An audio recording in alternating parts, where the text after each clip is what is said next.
Hi, thanks for joining us. And today is the third session in a four-part series. We've been talking about building team culture, and the gist of it is that each of us have a lot that we contribute as individuals when we go into a team. So more than a top-down approach where we look at leaders or captains to sort of set all of the practices and uphold them. Um, the idea is to sort of reduce the emotional baggage or the emotional work a captain has to do for their players and see if we can empower and give them the agencies to go ahead and resolve conflict for themselves. So that was session one, and we spoke a lot about being your own captain. Session two was about mental toughness and what that really means. And the gist of that is a lot of studies, when they talk about mental toughness, they've purely talking about observation in athletes and then like bunching a group of characteristics together, and then they call that mental toughness. There's not been enough study as to, it's a new field, so there's not been enough creative study that really looks into how it's caused, how it's retained, or any of the other aspects of it other than how it looks. So just summarizing that, well, mental toughness always goes along with another characteristic, and that characteristic that is missed made sometimes by mainstream culture and users of maybe an appropriated way of thinking about mental health would have missed self compassion. So there, for there to be true mental toughness, there has to be some sort of an ability where the person is in quotation true to the person in the mirror. Yeah, maybe we can share notes later, but that's about that. Okay, so now coming to this with regards to personal bias. So today we're going to talk about how we can implement these things in our team. First, we're going to understand where this stems from and how we see things a little bit. So we'll move on. The first thing we're going to talk about is language and semantics itself. So, as you might be aware, a word is not good or bad by itself. It depends on the context. The context contributes to the meaning, and the meaning also helps us infer the context. So certain words and ways of use get normalized over time, and we are constantly unlearning or relearning something. So now we know that it's not, hopefully that it's not okay to comment on the way somebody looks with regards to their weight or their skin color, and things like that. So these concepts or these ways of interaction somewhere are appropriated and normalized, and maybe they're not questioned, right? So this depends on how this individual has sort of accumulated this knowledge, the things that they've grown up in, what they hold as values, what influences them in life, and obviously pop culture to a certain extent. Because, well, any doubts, I'm going to go on to the next slide. Good. Yes. Anything I'm missing? Okay. So with regards to how we communicate and what do we communicate, well, objective of language itself is simple, right? And to have these grammars and these words and way of sentence structures is to obviously ease communication. If communication is such a well developed field, then a lot of conflict should be resolved, which is communication. But what happens when we're actually trying to communicate with our teammates? So we might have the best of intentions when we are trying to say something to somebody, but it might not be perceived in the same way that you want it to be. So when it comes to that, here is where it gets more, where it gets a little bit of a weightage, is where the narrator and the listener add context, meaning, emotion, feeling, perspective, and bias when we're talking about something else. So if, and when I say a word, right, like when I say beach, like I will have a certain image of the beach and you might have a certain image of the beach too, and it might not be the same one because it might cater to the kind of beaches that I've seen, right? Say when I say beach, I can think of Pasanaga one, which is closest to my home, which is brown, sandy, and it's not it's not cliffy or anything like that. But for somebody else, the word beach can bring up another image, and it can also bring up another emotion. So while I associate the image of beach with calmness and strength, etc., in case somebody was, say, traumatized by an experience at the beach, they might not associate it and understand the word the same way. Okay, let's see. So the narrator, obviously, anybody who's talking is also communicating verbally and non-verbally. So how interested they look, how acceptable they are to the concept, and their openness. Yeah, and so when somebody says beach, the meaning or the word itself, we try to understand it through the structures or through our experiences and our narratives of what a beach will look like or what we think it should look like. So that's where the word is not just a simple word anymore, but it comes with a lot more value, weightage when spoken by a person. Okay, let's go on to the next thing. So sometimes we contribute to this appropriation also, and I'm sure at some point of time, okay, I'm not sure, but at some point of time in my childhood, I did make like fat phobic jokes, or I wasn't really inclusive of people who weren't fast runners or something like that. I'd make fun of them because I could, and that just came from like lack of knowledge, and because of how we see people around us sort of normalize these interactions to an extent. So coming back to how we contribute to appropriation, we tend to like narrators whose images are similar to our own. And sometimes we tend to reject, question, disagree when the image projected by the narrator is not similar of how we see something. So, quite simply, like this is personal bias, which is an inclination towards or against a group, a thought, a sect, any kind of intersectionality.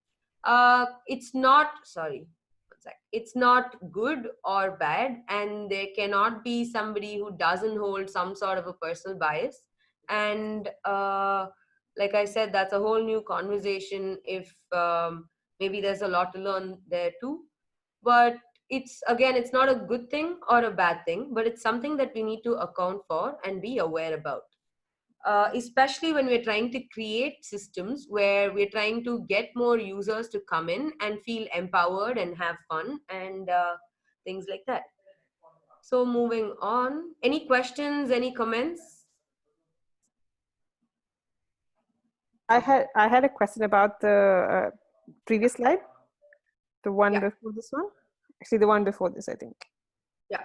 Yeah. So I think, I mean, I just wanted to understand, for example, like you said, different things mean different things to, I guess, different people. Like, for example, like you said, if my mental image of beach is one and yours is completely different, uh, how do I kind of take that into account when I'm talking to somebody or when I'm trying to convey something? And I think, especially when it comes to ultimate, you're trying to maybe you're in the you're caught up in the moment and you're trying to convey a lot of things while you're on the field or while you're off the field, and you're trying to quickly discuss something that you want to bring or that you want to utilize on the field right away. How do you Mhm. kind of keep that in mind when you are, I guess, caught up in so many things, and still you're trying to convey your message and make sure that the other person understands? Is there like, Yeah. how do you kind of Um, develop that so common this language? I would like maybe put it part of the, adding to the collective conscious part that we spoke about last time, Mm-hmm. being very intentional in what we add to the collective conscious that we share as a team on field, right? So like on field, it's absolutely important that everybody is on the same page. So there, when you're adding a lot of things, right, it might, like you said, there's a lot of things and you need to prioritize it somehow. So how I approached, adding things or emotions or things that need to be spoken about is, I think about what I can omit, which is my personal bias, which will let me convey the point across, so that that other person has to only sort of account for their own. Okay.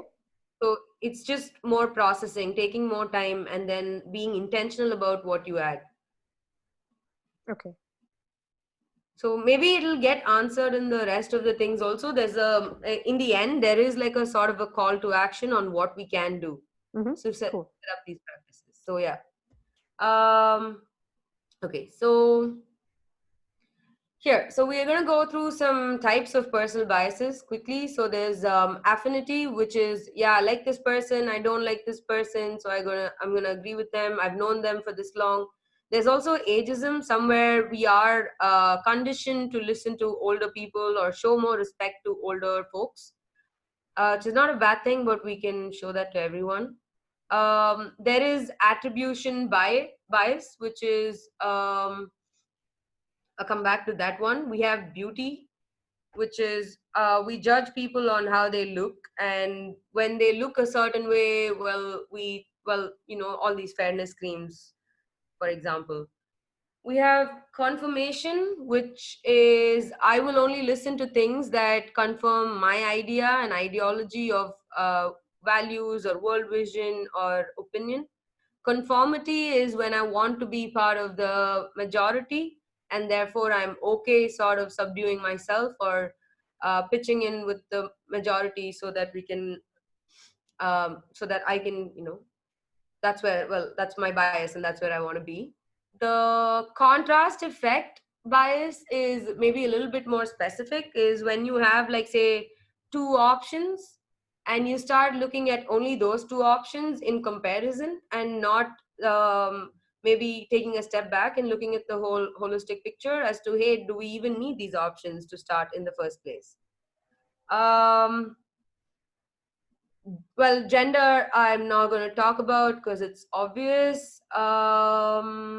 Absolute bias, halo horn, that's when you find one quality that you really like, so that you tend to sort of put them on a pedestal and say, yeah, this is absolutely the only way. And then when you find another quality that you're not very happy about, you just like completely reverse the image. Well, the horn effect. We're also sort of biased towards how people look and weight. And attribution is how I've learned things, and ways of the world that, sort of I haven't questioned, which would come under stereotypes or giving into, yeah, stereotypes a little bit. So how can we check for personal bias? So good way to start is accepting that our knowledge is limited by our privilege or by lack of it. And the second thing, I'm sure like this is a conversation that's happening worldwide right now with regards to racial bias, is ask and learn. The third thing is examine your thoughts, words, question them without judgment.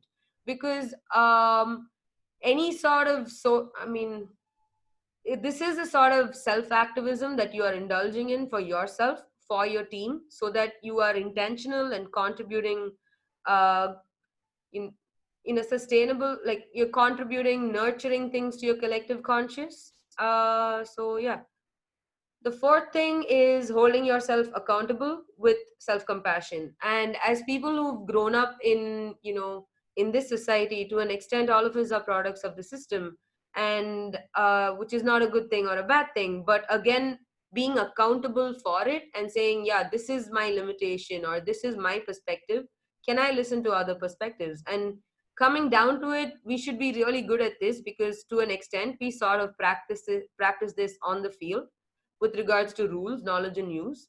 But SOTG is something that we can maybe take a bigger step towards with some actionable, objective setups. So coming back to where does personal bias interfere with quality of life?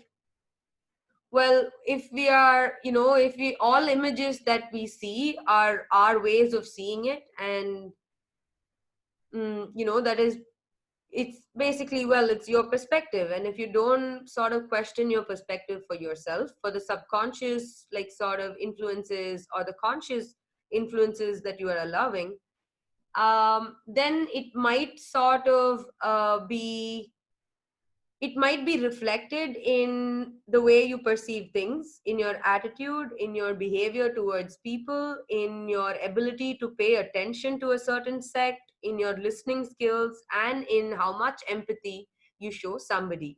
So when exhibited towards, well, again, and all of these things can be exhibited towards yourself also. Like you can have certain biases about yourself that you will not question, or you don't want to, or you've accepted.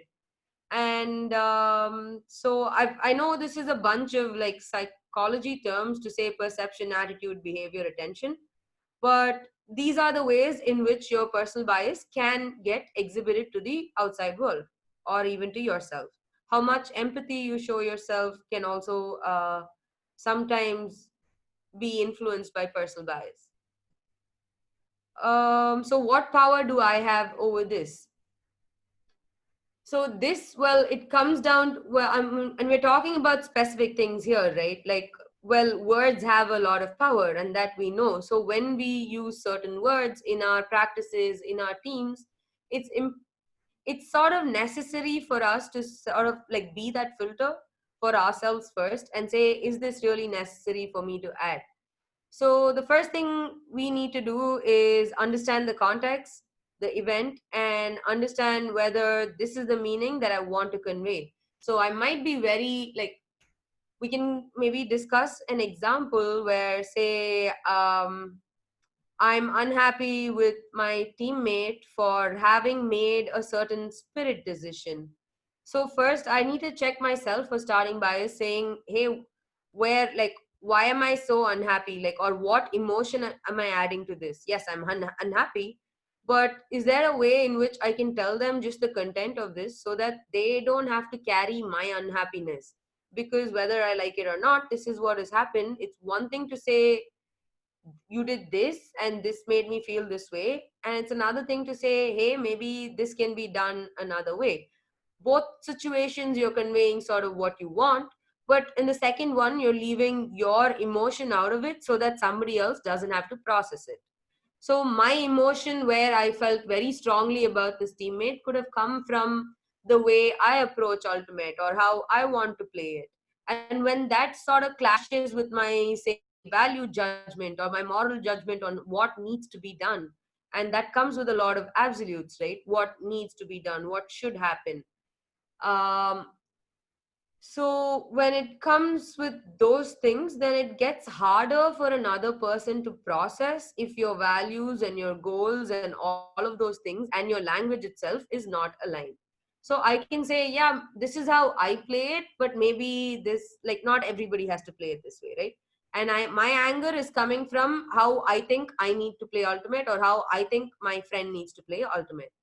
So check your influences for bias. So the next thing we can do, so first thing is us checking ourselves for starting bias. And starting bias also includes,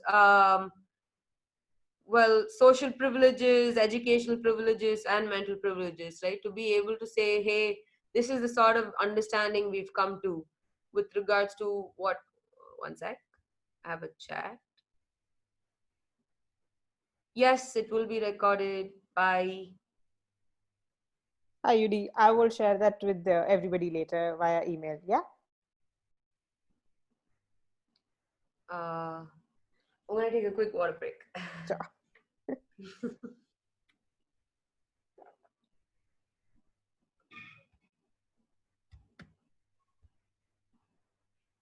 Bye. Okay. So, okay. So we're gonna. So first step as user of this community, of this collective conscious, is we're gonna check ourselves for bias and see what am I adding to this. Say if I'm laughing at somebody's um way of speaking or somebody's way of running, is this really necessary for me to add to the collective conscious? And the second thing is, if I'm not actively doing this, are my influences, are my, is my network indulging in this? And is there something that I can say in this and sort of hold this familiarity with some sort of interpersonal accountability. The third thing is, well, be honest to yourself about your starting bias. You might think it's only like, I don't know, it's only like 2 feet deep, but it might keep going. You'll be surprised as to how much um, unconscious biases we might be functioning with. Show self-compassion to self. Understand we are all products of society. So until like we sort of assert what influence it has on us, we will not be able to step back or step in and say what it is that we need to do. So be compassionate when you see these things happen.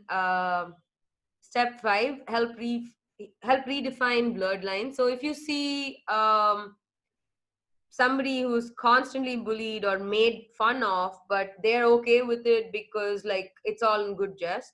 But maybe let me tell you, I don't think anybody is ever okay with being laughed at continuously or being like the I'm not sure if that's an identity somebody embraces willingly, if not made to embrace it sometimes. So we can sort of hold these spaces for each other. So when we see something like this happen, maybe you don't have to go tell the bullies off. You can go and check in with this person and say, hey, is this like, are you okay with this? Like, it makes me feel uncomfortable. Or you can say, I'm not going to indulge in it.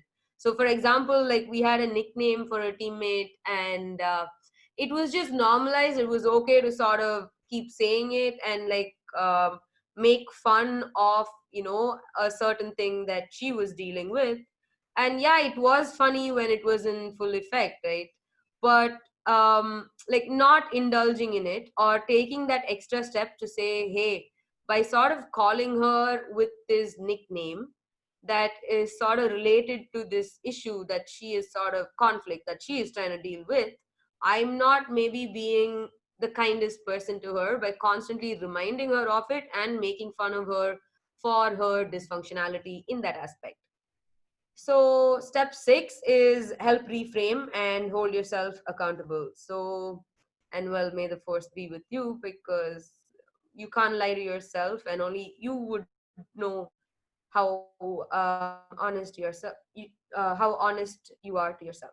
Anyway, going on to the next one, we're going to talk about some call to action stuff that we can do right now as teams or people playing ultimate frisbee. So the first thing that will sort of help you understand, so why is it important to recognize your personal bias? Because one, so that you don't infringe on other people's boundaries, and two, so that you can also set up your own boundaries as to what you will do and what you will not do. And boundaries are not a bad thing. It just means that you need to ask for invitation when you step into somebody's space. So I would assume boundaries sort of encourage respect, and when boundaries shrink, they shrink. But when you chuck somebody into like a team and you say, hey, now you immediately need to feel very close to each other, that might not happen until a bunch of things happens and it sort of progresses naturally, where those boundaries are constantly redefined, and they become more inclusive and they become more understanding. So things that we can do within our team to sort of help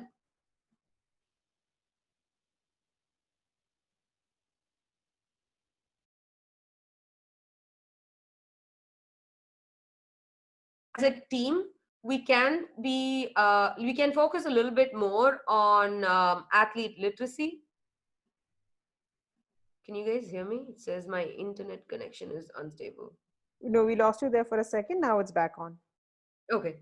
Yeah. So the first thing we can do as a organized team, right, at a team level or at an institution level, is we can create more literate athletes who are not lost about where they fall in the system or what their role is. So the first thing you can do to your teammates is explain how ultimate frisbee in India works. Where to go for what. I'm not sure if a lot of you know, but there's like a player protection policy, there's an anonymous feedback system. So these are all things that as community members that we need to be involved in, so that we also understand how, the institution is set up.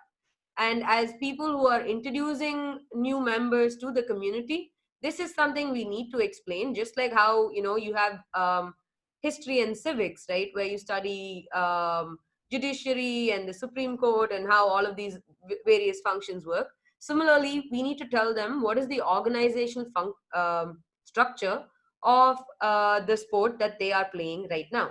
The second thing we can tell them to increase literacy is team setup. Who can they go to in the team? Who is in charge of what? And objective of the team itself. I'm sure like we will be doing some of these things, so it's not all new.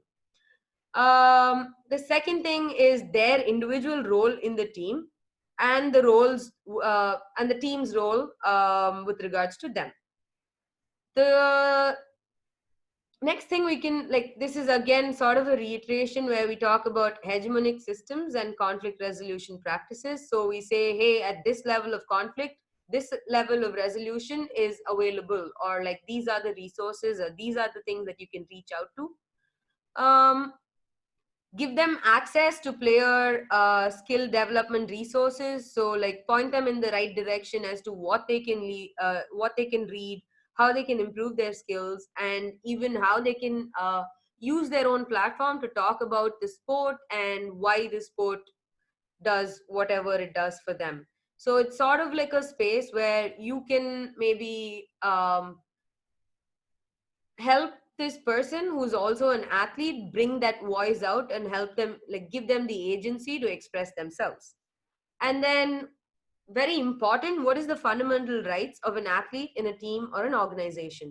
So this, I know, like, maybe it sounds very serious, but these are practices and processes that we need to set up so that we don't have people falling through the system. um so this is what we can do as a team or an organization to encourage athlete literacy. With regards to athlete activism itself, that's where this is the athlete indulging, because communication is always a two-way process.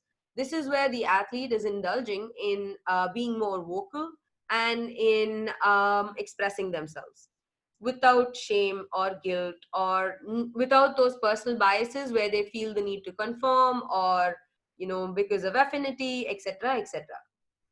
So athlete activism starts with self activism. So the first thing you need to be able to teach your teammates, or we need to be able to do for ourselves, is be able to speak up for ourselves when we feel uncomfortable in a situation. I know this is it seems like a very basic and obvious step, but this is often maybe the toughest one to start with. But well, as you speak up, it gets easier. Mm, Teach respectful conflict resolution skills. So, as athletes enter the system, talk to them about the possible conflicts that they can face and tell them, hey, these are the ways in which you can resolve it. So, maybe this, where it comes down to, is also documentation of um, practices and setup, which will come under athlete literacy, so that each person doesn't have to learn these practices for themselves or go through these experiences for themselves and learn. Hold boundaries for teammates community. So this is something we've spoken about. When you have the privilege of seeing something, speak up respectfully, and teach objective decision making. This is very important when it comes to playing a self-refereed sport, because a lot of the times we are caught up in the emotion of self-refereeing itself, where we want a situation to go our way, and when it's not the favorable outcome that we are looking for, or when it's not the acceptable outcome in our head, maybe sometimes we are not too great at processing the emotions that come with it. So even if we say no, not now, what we might be doing is compartmentalizing it and then blaming that person for saying, hey, how can this person make a call against me like this at that point of time? So somewhere, if we can be objective with this decision making, and what I'm saying, I'm not saying like ideally, well, both parties shouldn't add emotion, but when maybe you can start by not adding that emotion. So there's only one set of emotion to deal with, and you've worked or you've thought this through. encourage conversations, especially between not sex, intersectionality. Um, that's where I think a lot of the magic happens, when we create systems where there is interpersonal connection, interpersonal communication, because that's sort of I think, well, that's where we're sort of teaching each person to create those bonds with their teammates, right? And these are long term bonds that we want to create, at least at a club level, because yeah, it's not true for national team. And then create supportive spaces for these conversations. So again, supportive spaces would be spaces where we don't shame, where we don't try to sort of judge and say who's right, who's wrong, but we sort of have more of a conversation as to one sec. Okay, sorry. So we have a conversation where we say, okay, this is your perspective, this is my perspective. How can we stay objective and sort of say, yeah, okay, these are all alternative outcomes, or these are all alternative perspectives, and these are all true to each person who sees them this way. So when you start questioning somebody's truth, or when you say, hey, this is true, this is right, this is wrong, and when you make these value based judgments, that is that might look like we're actually empowering people, but it quite maybe it makes them shy away from actually confronting and like not confronting, but I meant like confronting something for yourself and saying, how do I see this? Yeah. Any questions, comments? That's about it for today.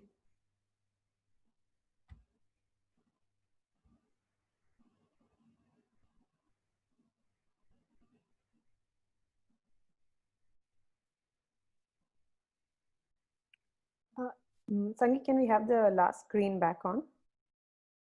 The last screen. Yeah, one sec.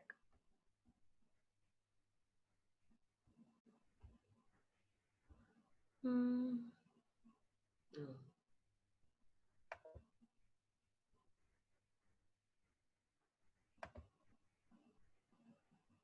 Can you see it? Yeah.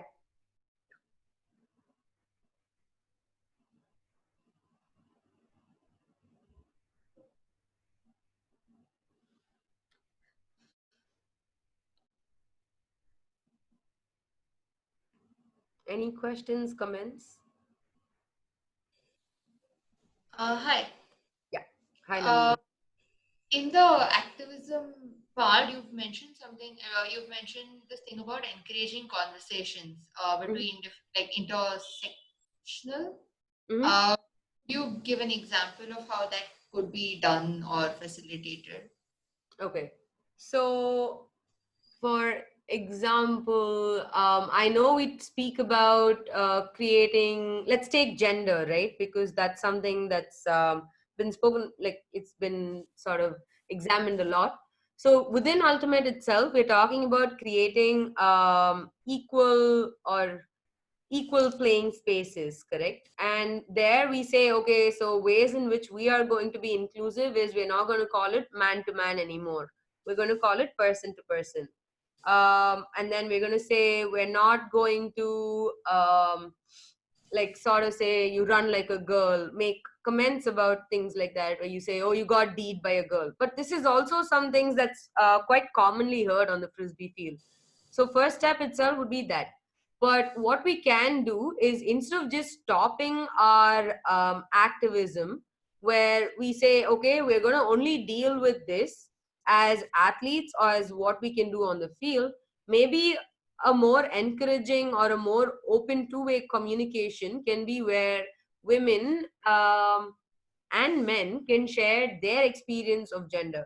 A lot of my male friends did not really understand the extent of say hypervigilance that maybe some women have when they're walking on the road, or when some things in the society are normalized about, say, the values that you've chosen in life and things like that. a lot of them are sort of shielded by their privilege, and well, they've just not had the opportunity where they're shown. So this lack of knowledge can be bridged, where people who know can tell this to people who don't know, as to what is comfortable, what is uncomfortable.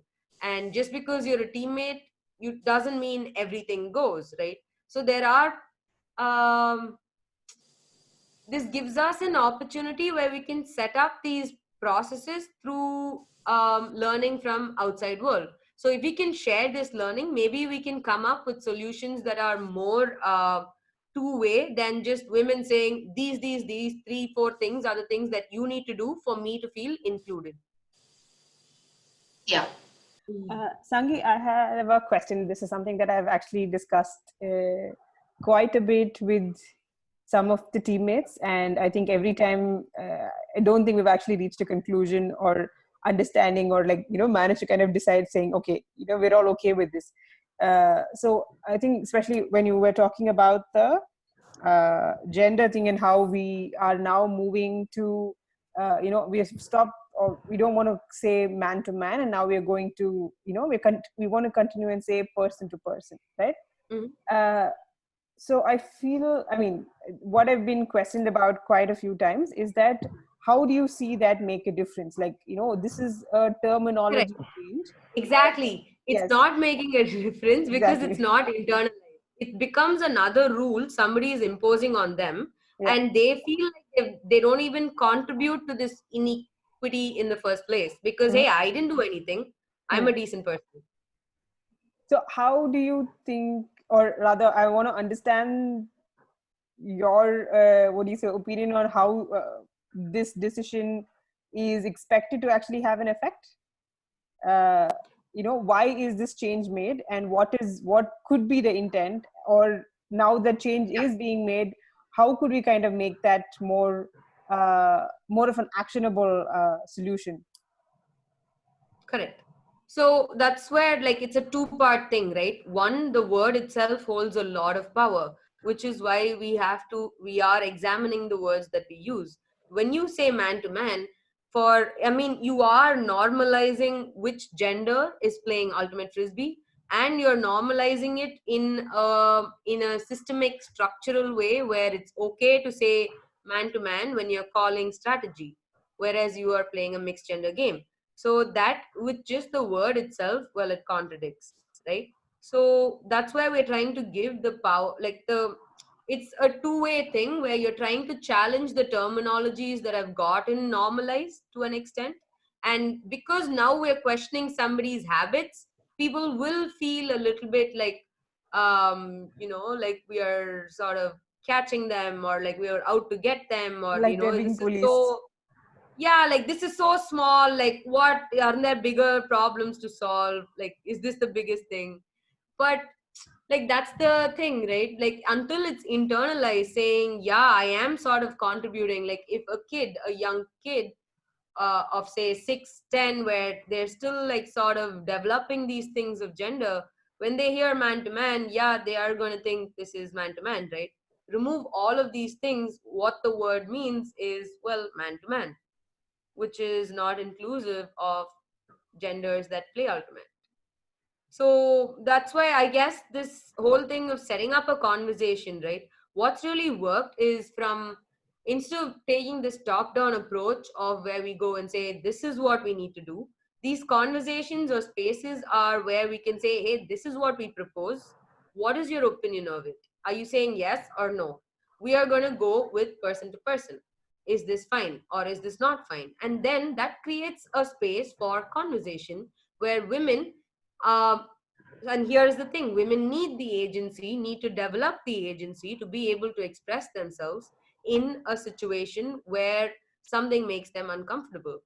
And well, and if it doesn't make us uncomfortable, to an extent we also have to sort of re-examine our own personal bias as to how much we've normalized something or how much we're willing to accept something. Got it, thank you. Tough conversations to have, which is why easier when you have a system and that's the normal. Yeah, absolutely. I think this is one debate that we've had so many number of times, and I guess every time, yes, somebody does bring in like a different perspective, and I don't know if we've actively convinced or made people see the other side of like why this is maybe a good thing to try. I think one of the examples I remember discussing about was when, you know, when we first moved from having I think like a 5:2 ratio to like a 4:3 ratio, and now we are, you know, or like a 4:3 ratio. Now we're doing like a 3 men and 4 women ratio, and I think a lot of I remember when the first ratio change happened, a lot of them were like, "Oh my God, how are we going to make this happen? This is just going to become a hassle." And you know, it was just that. And I remember even then we had the same discussion, saying, "You know what? If you don't set these things right now, you don't know what you're going to work towards, right?" So I think it's the same thing. I think we've kind of discussed it, saying it's kind of look at it the same way, and we'll see where this goes. But yes, I think it's. Now I mean I think I'm able to kind of see how things kind of evolved from our first discussion to now. So yeah, I think it's quite something to think about. Awesome. Thanks for sharing.